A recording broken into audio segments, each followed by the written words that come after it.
So our next topic is danger sign. Danger sign of labor. So these are the signs that you need to watch out for. So we're going to divide this again into two portions, which is the portion of mother and the fetus. Let's start with the mother. So mother, these are the danger signs. Number one, we have the blood pressure. Okay? For the blood pressure, it's either high or low. Both high and low, okay, blood pressure indicates that there is a complication. So high blood pressure, okay, may indicate your PIH. Anong PIH? Pregnancy-induced hypertension. So pregnancy-induced hypertension happens when there is plus 30 millimeter mercury, plus 30 millimeter mercury in systole, and plus 15 millimeter mercury in diastole. So kung ang blood pressure ni mother is lumagpas ng 140/90 or an addition 30 millimeter mercury or 15 millimeter mercury in their normal blood pressure, that indicates PIH. Ano ulit ang PIH? Pregnancy-induced hypertension. Next, low. Pag low ang kanyang blood pressure, this may indicate postpartum hemorrhage. Postpartum hemorrhage. Or an indication of active bleeding. Active bleeding. So pag meron tayong active bleeding, okay, hypotension may indicate shock syndrome. Hypotension with active bleeding may indicate shock syndrome. What are the three signs of shock syndrome? Hypo, tachy. Ano is hypo, tachy? Hypotension, tachycardia, tachypnea. If you have seen this blood pressure, if you have seen these vital signs to your patient, especially when they have active bleeding, it indicates that they have shock syndrome. Are we clear? Or also known as your hypovolemic shock. Clear? Yes. Next, another one is your abnormal pulse. Abnormal pulse. So commonly or normally, a woman in labor should have around 70 to 80 beats per minute. 70 to 80 beats per minute. And slightly increase in second stage of labor. Normal value is 70 to 80 BPM per minute or BPM, and slightly increase in the second stage of labor. This is because of the mother's exertion during labor. Ngayon, if a mother experience, okay, a pulse rate of more than 100 BPM or beats per minute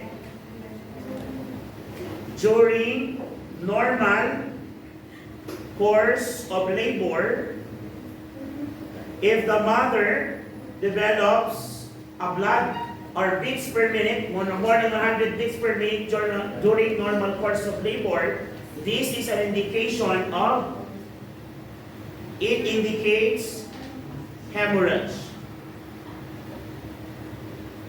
It indicates hemorrhage. So kapag ganyan ang kanyang blood pressure, should you report this to the physician? Yes or no? Yes, report this to the physician because this might be a sign of impending shock as well. Lalo na kung mababa din ang kanyang blood pressure. Are we clear? Yes. Number 3. Inadequate or prolonged contraction.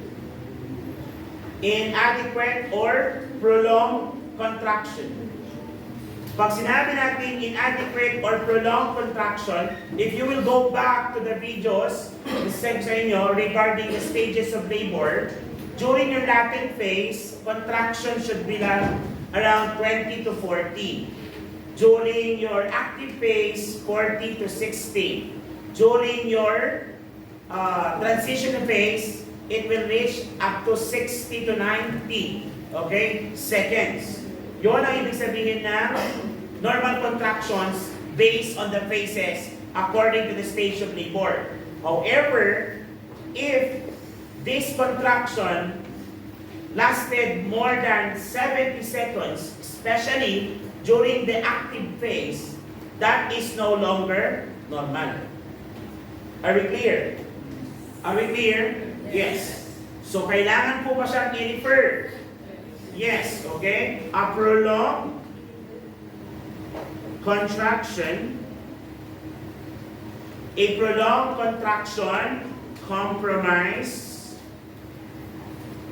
compromise fetal well-being.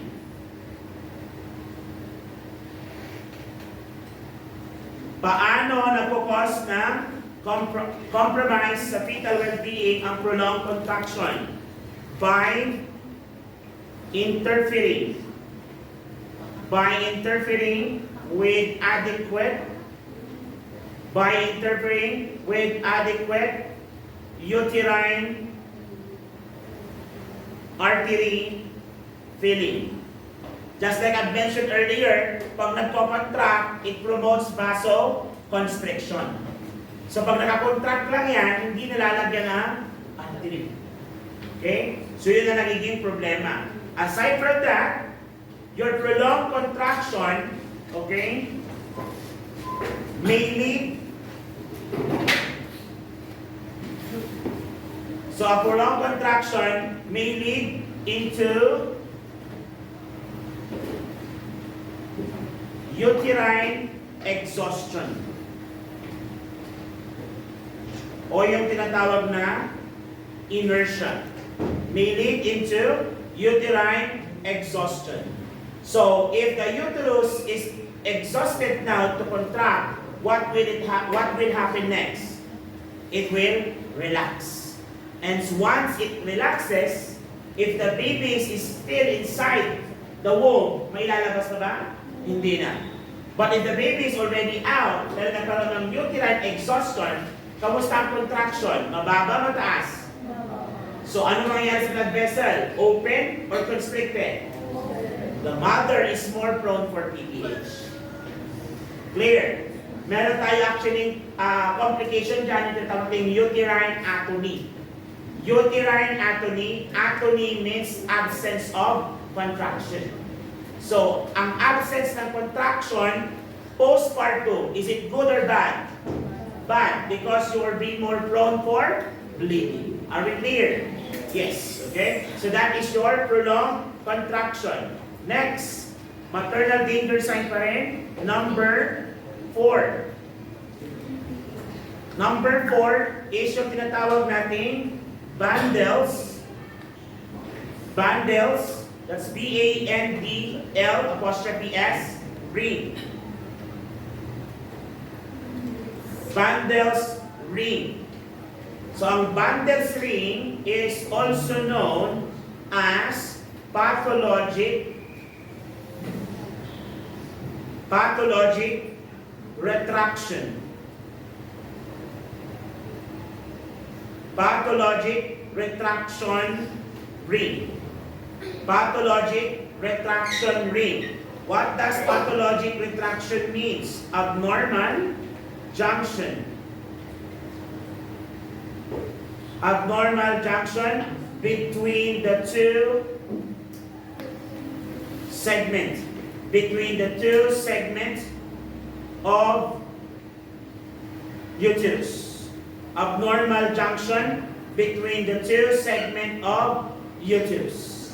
Between the two segment of uterus.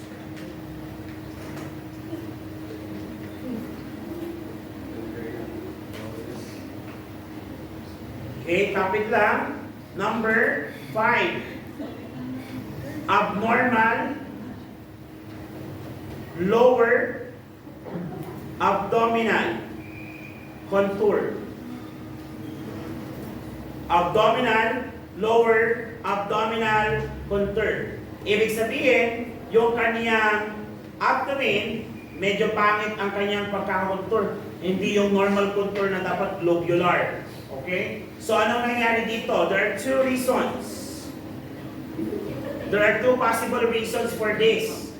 Number 1, letter A, okay, bladder is injured. Baka meron tayong bladder rupture. Okay? Or second one, merong full bladder. Merong full bladder. Management and prevention. Management and prevention para maiwasan ng full bladder, void every 2 hours. The mother should void every 2 hours during the labor. Mother should void 2 hours every 2 hours during labor. And the next one, last sa mother, increase apprehension.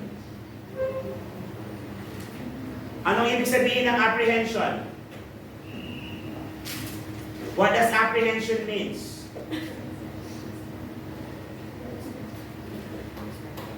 Basta nervousness. Ang ganda lang.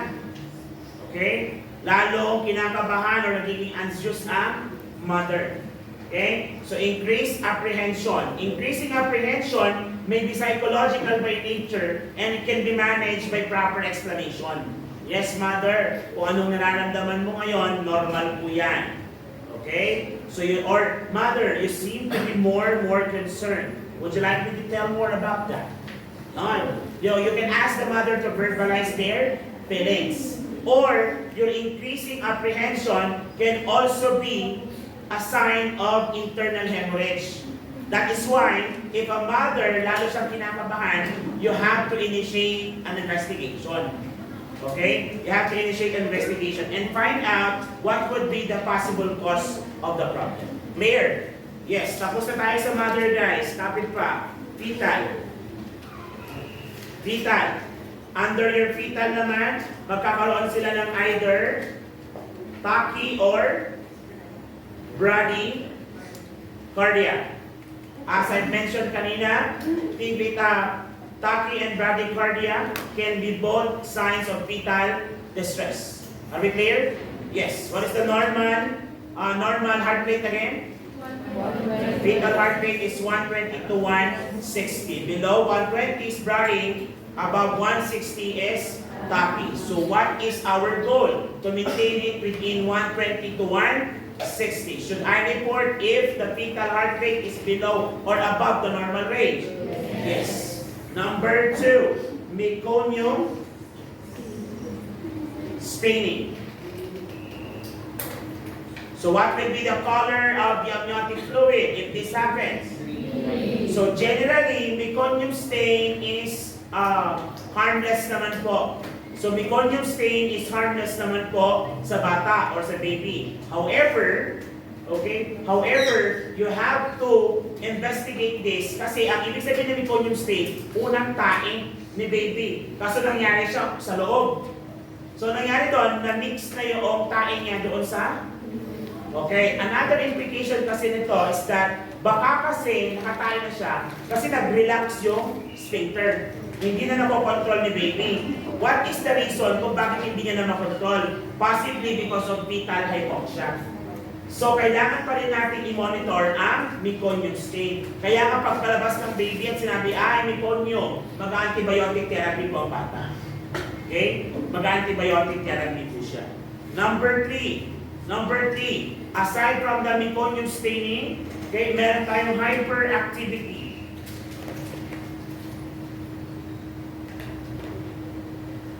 Yung baby ko, sobrang galaw. Okay naman yon kasi sobrang galaw niya. Wrong. An hyperactive baby may indicate possibly due to hypoxia. An hyperactive baby possibly is, now suffer from hypoxia. And what is hypoxia again? Decreased oxygenation in blood or tissue? Tissue. Blood oxygenation, tawag doon hypoxemia. Decreased oxygen in blood, hypoxemia. Laging may inia pag blood, pero kapag cell, hypoxia lang. Are we clear? So hypoxia is commonly manifested through objective data. Ano na-observe mo? Bluish discoloration. Di ba? Yes, okay. That's very basic health assessment. Tama mo ba? Yes. Autosaturation. Question. Ano ang normal saturation ng adult? 95 to 100%. Sa baby o sa fetus? Sa fetus po is normal value is 40 to 70%. So 40 to 70%. Meaning, if the oxygen level of fetus is below 40, is that a fetal distress? Yes. That is already considered as fetal distress. Are we clear? Yes. Okay. Then any question? Clarification?